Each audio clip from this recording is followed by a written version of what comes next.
Coach, congratulations on the conference championship. We'll take an opening statement from you and then open up to questions, please. Thank you. Just wanted to obviously first and foremost say that that's a really good Tulsa football team. They gave us every single thing. I mean, that was a battle all night, and I'm just so proud of our guys, the way they've been able to be resilient.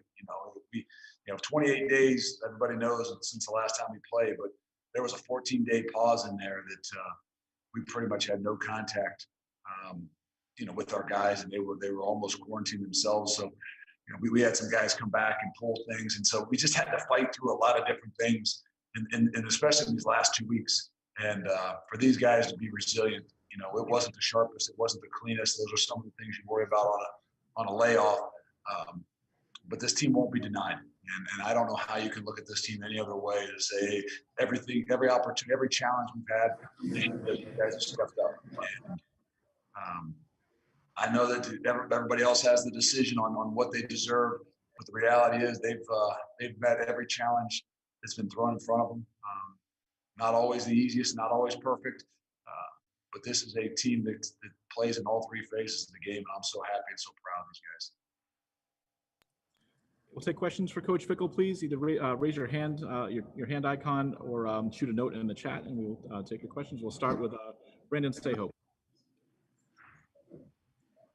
Coach, you seem pretty emotional at with the trophy. Des was crying after the game and the interview. This team has put a lot of effort, like you said, in the whole year, and I just, what did this one mean to you?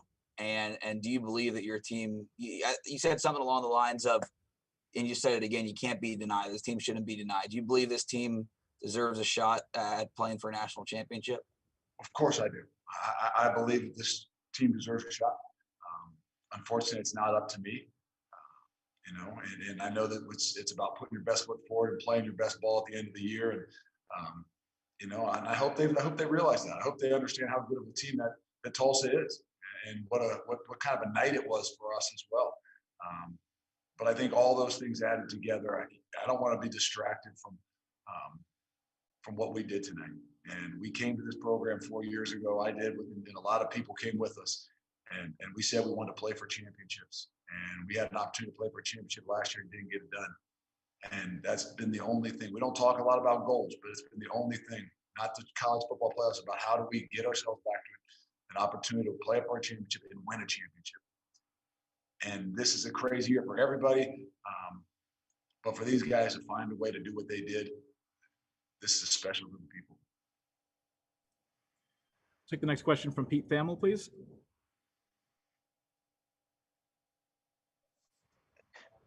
Hey, Luke. Obviously, politicking is not something that's in your nature or something you're particularly comfortable doing. But if you were in front of like the jury right now of the committee, how would you state your case for the college football playoff? I mean, I think the thing you got to look at is a body of work, and I know it's about playing your best ball at the end of the year, but I think that you got to say, hey, everything that was thrown in front of these guys. Every opportunity, every challenge they had, they've been successful. And they're not a one-dimensional team. And I think when you really look at great football teams that have a chance to win in the big games, they got to be a team that can do it on all three phases of the game. And, I think that we're still just getting started. I think that, getting back into the swing of things after 28 days, we correct up and clean up a little bit of things. I mean, this is a football team that, quite frankly, I don't know how they're going to be denied. And I know I don't have the final say, and I don't get a whole lot of say, and whatever I say doesn't probably go a long way. But I think you got to look at this team and say, what have they been asked to do? And I know that, maybe they haven't played an SEC team or something like that, but everything they've been asked to do, they've done. They fought through, they challenged, they've had 3 different breaks. They've had a 26-day break when they came back from camp. We had a 21-day break in between a bye week and I think SMU. And then we had a 28-day break with 14 days of quarantine, basically shut down. And they still found a way to come out there and play all 3 phases and win a football game. Okay, we'll go next to Keith Jenkins, please, Cincinnati Enquirer.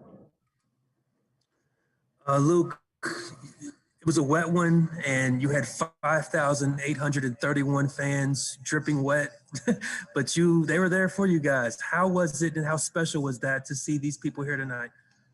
It was. I think it really gave our kids a little bit of energy. It gave them a little bit of boost there, especially to start off with. They just came out. You can tell when we came out, even for warm-ups, and they were just, they were grinning from ear to ear. They were excited to play, but just seeing people out there, seeing fans, hearing people holler at them as they were coming out. Those are the things that in the midst of everything that's gone on this year that I think that you don't realize. I guess if you're not a part of the team, or you're not with the team, or you're not, there every single day, you don't realize how much that means to those guys. I know you don't have to have, you've got to be able to play anywhere. I know that, but with all the other things that go on, that is something that is just a part of the game that you love, and it's been taken away a lot this year. And I think it was big for them. I think it was great for them to see and know that there's a lot of people out there, no matter what the situation, whether it was, they were going to be there for them. Okay, we'll go next to Justin Williams with The Athletic, please. Coach, you haven't kicked a ton of field goals this year. You haven't had to. What's going through your mind there right at the end as you send Cole out? And did you say anything to him before that? No.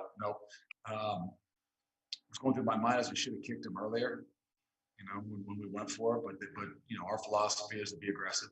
I believe we can get it. Got incredible faith in those guys. We wanted to put the ball in the middle of the field, to be honest with you. And we kept running it a little bit further to the right hash. But we've had enough confidence in Cole. I mean, what he did at UCF, coming back from that place from 2 years ago, even though not being at his best and being down most of the week, he had the utmost confidence. He's had those days where he's had to struggle. And when those guys and people have failed before and really struggled, when they get put back in those situations, when they got enough heart and guts and toughness, they're really successful in the long run. And I think, he paid the price a couple of years ago. He gets to celebrate a lot more now. We'll go next to Chad Brindell, please. Coach, I know you're not much of an overly emotional guy, but when you get home tonight and sit down and think about what this team has been through, a couple bouts, with COVID and being able to go 9-0 undefeated, win an American Conference championship, will there be a little maybe emotion that creeps in as you look back at everything? Yeah, there will be, and there is some. I mean, even before the game, pregame meal, I just, I don't think I told the guys how proud I was of them, and I am of them. And I had an opportunity to do that. And I just had to kind of pause there for a couple seconds, because the tough thing for as a head coach is you're not in, with those guys. You don't have the group every single day to be able to tell them a lot of those things. And, so at times you got to take some of that time. And I did it. I felt a little bit of emotion, and then, then you get back to what you're doing, and you get focused and locked back in. And even throughout this entire game, there wasn't a whole lot of time to celebrate and have a lot of emotion based on what was going on the football field. So hopefully when I get home, I'll be able to relax a little bit here and realize that I owe my wife something, because I told her when we win a conference championship, I'll get you a new ring. So I think finally I'll be able to reflect a little bit and realize I got to pay up on a promise I made. Okay, we'll go next to Paul Daugherty, please, Cincinnati Enquirer. Oh, Paul, just got to unmute yourself if you would. Got it. Congratulations. At this moment, how much do you really care about the opinions of the playoff committee, what they think of your team? And do you think that winning tonight means as much or more to your players as any postseason berth might? Right now, I don't care. And that's why even like when Pete asked the question, I had to kind of muster up, because I don't. Now, tomorrow morning, when I start to think about all these guys and how much they've done and how much work they've put in, and we don't talk about it a lot, but I know how much it would mean to them to just have an opportunity. I think it'll be a little bit different to me, and I'm glad I don't have to go stand in front of a court and pitch my case. When you say press play, that's your case. But right now it doesn't. But tomorrow morning, I think when you start to reflect on, some of these senior guys and what they've been through and what they've committed to and what they've sacrificed for, you can't do anything but know you want to fight for everything that you can give them. And if that opportunity is to shot at the title, then I'll fight for them no matter what. And, they deserve it. Okay, we'll go next to Dan Tortora, please. Coach, you stay dedicated to this team, and we've heard rumors about is coach going to stay, is he going to go, and this, that, and whatever. You've stayed in Cincinnati, you're building something there. What can you say to the decision to be with these young men, and why you chose Cincinnati, in hindsight 2020, what that's paying off to look like for you? A lot of joy. I think when you build something from the inside out, I think it's something that can last. And I think that, what we are doing is not just a flash in the pan. And I think that's, for me, that's what it's always been about. It's about the people. And to start over and do things different. Yes, you can have success, and I'm sure you can find a lot of kids, a lot of different places that you'll love. But I think when you really pour your heart and soul into it, and you do it, hopefully the way we do it with trying to create a family atmosphere. I don't just mean a lot. Everybody says family, but I mean with our own family, with every one of these coaches. We can't keep all of our coaches because we can't compete with some of the other money that other people have, but we want to create even an environment for them that they don't want to leave, that everybody's committed to each other. There's no one, just because I'm the head coach doesn't mean I should deserve all the credit. And I think when you really start to build that, even as assistant coach, don't want to walk away. I don't want to walk away. And it has so much to do with the people. And for you, I know you talked about the committee and everything going on, but just what you can say about the American Athletic Conference and what this conference has been, not just with Cincinnati, but what UCF has done in recent history, what Memphis has done, as going up against them, and the Houstons of the world, Navy's had their successes, just what this conference brings to the table and what people should be seeing.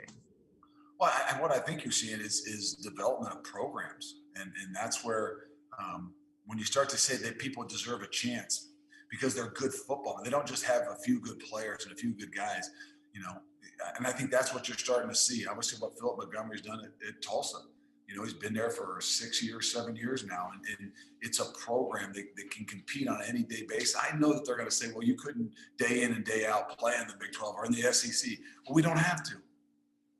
But you know what? We build things that we got to build, and we got to have success the way we have to have success. And when you give guys a shot, anything can happen because you really got to look at it. This is a crew of 17 guys that are all league, of some sorts.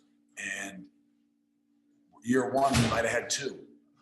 So the development of what we've done is unbelievable. And I think that no matter what situations, I think we could play with anybody. And lastly, for me, what's the parameters on the ring you have to get for your wife? Do you have any, is there a cap or is? I don't know. I guess I've never asked. Every time jewelry has ever been brought up, I said, look, I told you when we win a league championship, I'll get you what you want. I don't know what that entails. I'm actually worried about going home because I'm not sure exactly what it's going to entail, but maybe she'll catch me tonight at a really good opportunity, a really good moment. And I'll just agree. Thanks, Coach. Thank you. We'll take 2 more. We'll go Justin Williams and then finish up with Chad Brindell, please. But Justin, you're up. Coach, forgive me for asking this question, but there were a lot of pre-snap penalties and snap issues. What was the reason for that tonight? It was all Desmond. Yeah, quarterback. The quarterback. I don't know. I mean, there's a lot of things that go into it. Maybe you could say the first time we've had a lot of fans in the stands or 5,000-6,000 fans. I think they were doing a good job at moving and making some calls. And, I think that's just a part of, unfortunately, of not playing for a while and really an emotional game and a really big game. And, so there's a lot of things we know we got to be able to work on. But I think it was a combination of a lot of those different things. And we'll take the last one from Chad Brindell, please. Coach, on that front, was there conversation amongst the staff leading up to this of we know that there's going to be some rust. We know that there's going to be some things that we're going to have to work through. Like, how do we navigate that because of, not being in the facility for 14 days and not playing for a month? Yeah, I mean, we talked about it, but you just don't know what it's going to, what it's going to be exactly. What's going to rise. I knew taking care of the football was going to be huge. We knew that the pre-snap penalties and the things that we had, the substitution things, all things that we tried to say, hey, how can we simulate as best we possibly can throughout the last, 12 days, the things we think we're going to be able to have to deal with and see. I thought we did a great job. I think that, there's some things that came up because emotions create a lot of that in big games. But they were an issue for us. And thank God we found a way to overcome a lot. Coach, thanks for giving us a few minutes at this hour. Congratulations and best of luck with the next game. Thank you. Appreciate it. Coach Luke Fickell from Cincinnati. Up next.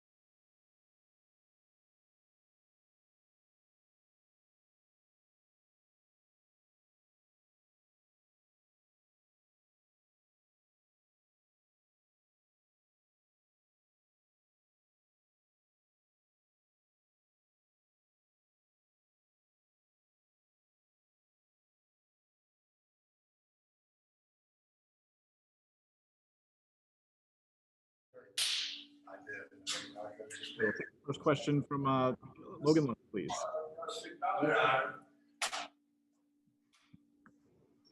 Obviously, Cole, you just hit the biggest field goal of your career and your life up to this point. What did that feel like? How are you feeling right now? You're going to be riding this high for a while? I feel great right now, but with kickers, no matter good or bad, you got to move on to the next one. So right now I'm going to ride the high, but tomorrow I'll be ready to go back to work. Go next to Justin Williams, please. Cole, just kind of take us through your mindset. They go out there on 4th down and get the offside penalty, and then obviously it comes back to you a couple plays later. What were you thinking in that moment as you went out there? I was just visualizing the ball right down the pipes, good snap, good hold, and a great line to block for me. We do it so much during the week and through camp and the off season. It's just routine at this point. You didn't kick off tonight. Were you a little banged up, or was that a specific reason? I think you mostly kicked off this season, obviously. Yeah, I've been had a little tweak this week, so I just was doing field goal. Tweak to what? That was my groin. It was just coming back off of the COVID break and getting back into things, and kind of just had a little tweak to my groin. So I just took the field goal reps tonight and let Bales, who did a great job on kickoff, do his job tonight. Next to Keith Jenkins, please. You're pretty stoic for a guy that just hit a really big freaking kick. How does this feel? This is legendary, and you are now officially a Cincinnati legend. What is going through your mind right now, and just, your thoughts and feelings? Just like I said, I'm excited. I just want to get back with the boys back at home. We'll celebrate tonight, but right now, just getting ready to go out and see my family and get through this. Will you watch tomorrow's show? Yes, I will, for sure. Go to Dan Tortora, please. Cole, you didn't just hit a kick to win a game. It's the first ever AAC championship victory for Cincinnati. Bring me into that you will forever be a part of that history. That's pretty touching and something to think about.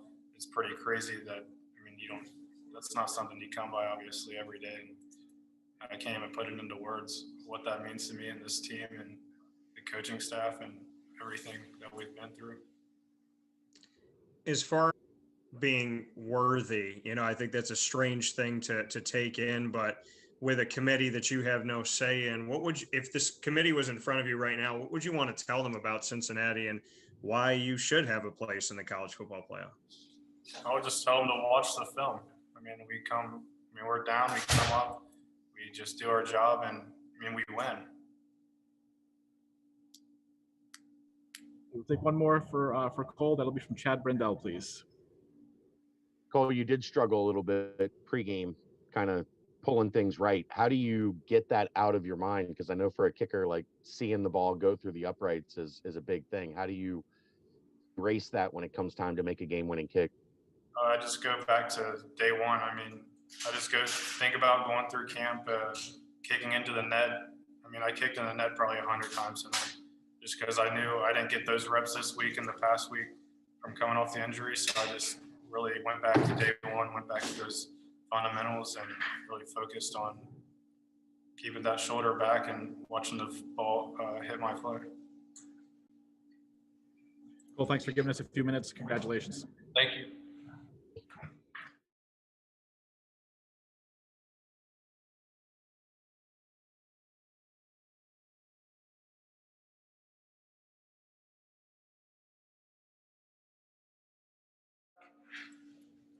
Okay, we'll start the first question with Brendan Saho, please. Hey, Des, congrats. And we saw on TV just how emotional you were going through the season. I mean, you had doubters to the first 2 or 3 games. My light goes out in the middle of a question. That's I'll ask through it anyway. You had a lot of doubters maybe in the first couple of weeks. It's been a long journey for you to get to this point. What did it mean to win this title and just be able to celebrate in the field? Why was it such emotional for you? Like you said, it's been a long time coming. All throughout last year, and then, last year's championship game not going the way we wanted. Just this team to fight through adversity, and everything that's gone on this year, 2020 being the crazy year that it is. Just seeing all the boys come out here and work, and for it to pay off, it's one of those things that you'll never forget. Take the next one from Charlie Goldsmith, please. Yeah, there was obviously a point in this season where it didn't look like it was going to happen. Is this why you guys played? Because this is how you felt about football and felt about this team? Man, this is exactly what it is. And there was a moment in camp at Higher Ground where we brought everyone in a team meeting and said, look, do you want to play or do we not want to play? And as a team, we were going to make that decision. Either we were going to go out here and play this season and do what we did, or we weren't. And the team ultimately choose to stay out there at Higher Ground, keep working, put in the grind, and go out and play the season no matter what happened. Next to Justin Williams, please. Des, how was the Tulsa defense playing you? It almost looked like they were giving you guys opportunities to go deep. You hit Pierce there a couple times, and then how did you be able to use your legs and get out and run a little bit more in the second half? We knew that we were going to be able to take shots on them. That our receivers are going to be able to match up well with them on the outside. They play with 3 deep safeties, and their middle safety, he was coming in to fill the run a lot. So we were able to get behind that deep safety.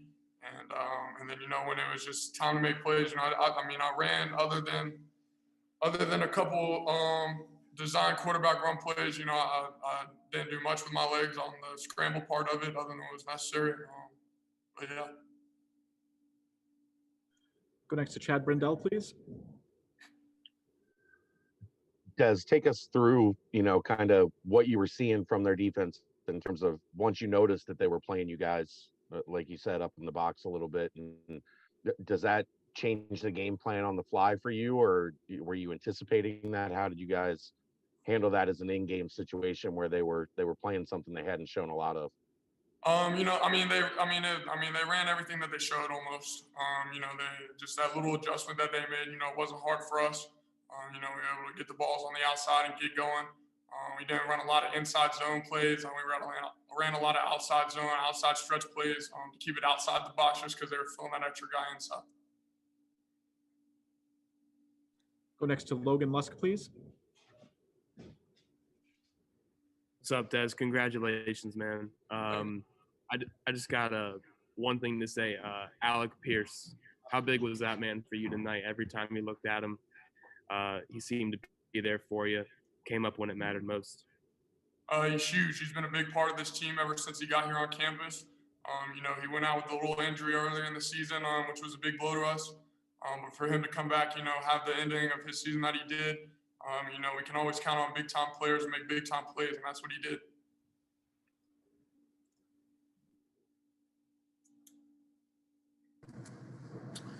Des, you spoke on this a little bit earlier, but Zaven Collins has been so dominant this season.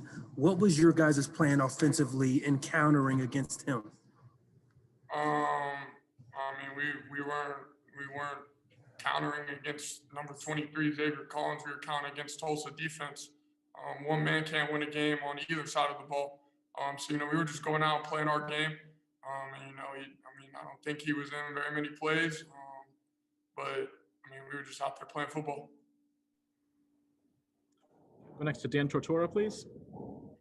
Des, I saw that your grandmother taught you how to throw a spiral. How much credit are you giving her for this game and for the career up to this point? And what does she mean to you? I know there's a lot of emotion out there on the field.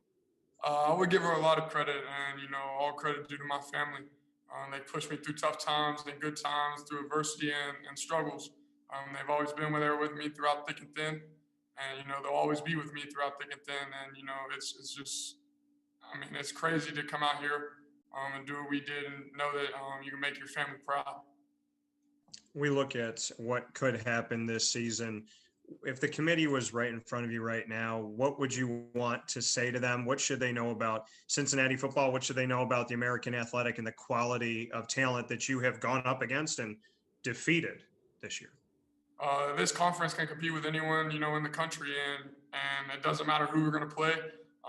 No one in this conference is going to back down from anyone. We're going to go up 11 guys versus 11 guys and play football. Once the ball's down, we're going to go. What I would tell the conference committee right now is, we didn't play that good of a game tonight on the play clean index, but just know that we can come out and execute. Take a couple more for Des. We'll go next to Neil Meyer, please. Hey, Des, first off, congratulations. I know you had that 28 days off. Could you just talk about how that kind of factored early on into the game tonight with the offense? I know you had a lot of false starts. I know the snap count was kind of, I guess you could say, different with the fans being in. Could you just talk about how that played a role in tonight's game? Yeah, you could say we were a little rusty. One of our goals, for every game is to start fast. That we kind of didn't do. We were really killing ourselves. We were telling ourselves that, Tulsa's defense wasn't really stopping us. They were, but they weren't. We were stopping ourselves. But yeah. Okay, we'll go next to Brent Young, please. Hey, Des, kind of just piggybacking off that, what exactly was going through your mind and the team's mind on that fourth down play that you drew them off sides? When we were in the huddle, I mean, since it's gone all game the way it went, we were just telling everyone, do not move. No matter what happens, make sure that they jump off sides. Talking to Jake Renfro before you snap that ball.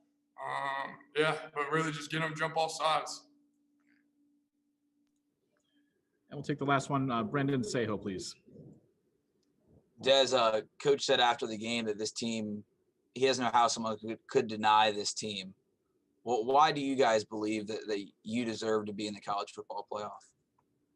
Like I said earlier, we're a whole bunch of guys who are overlooked, but we can compete with anyone and will compete with anyone when the ball goes down. We'll be ready to play whenever the time comes.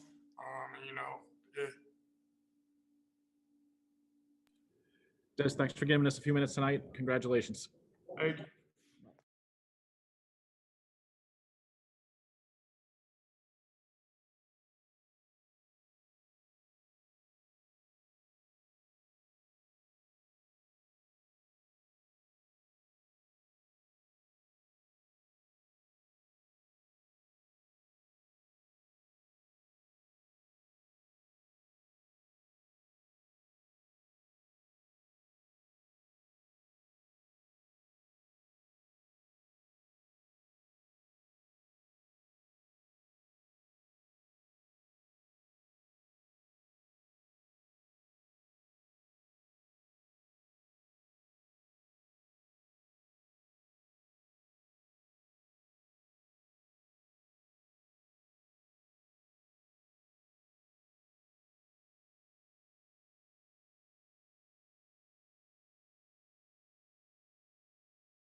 Join us. Okay, we'll take the first question for Darrick from Chad Brendel, please. Darrick, you had some guys go down on defense, Wig and Jarrell, and guys able to overcome some adversity on that side and find some ways to get stops when you need them. Coach Fick called this the year of teammate, and that's exactly what it was. Our teammates, they stepped up and they made huge plays, and they went out there and they played efficient and they played fast, and it allowed us to get that stop right there early in the fourth quarter, and it set up that field goal. Next to Justin Williams, please.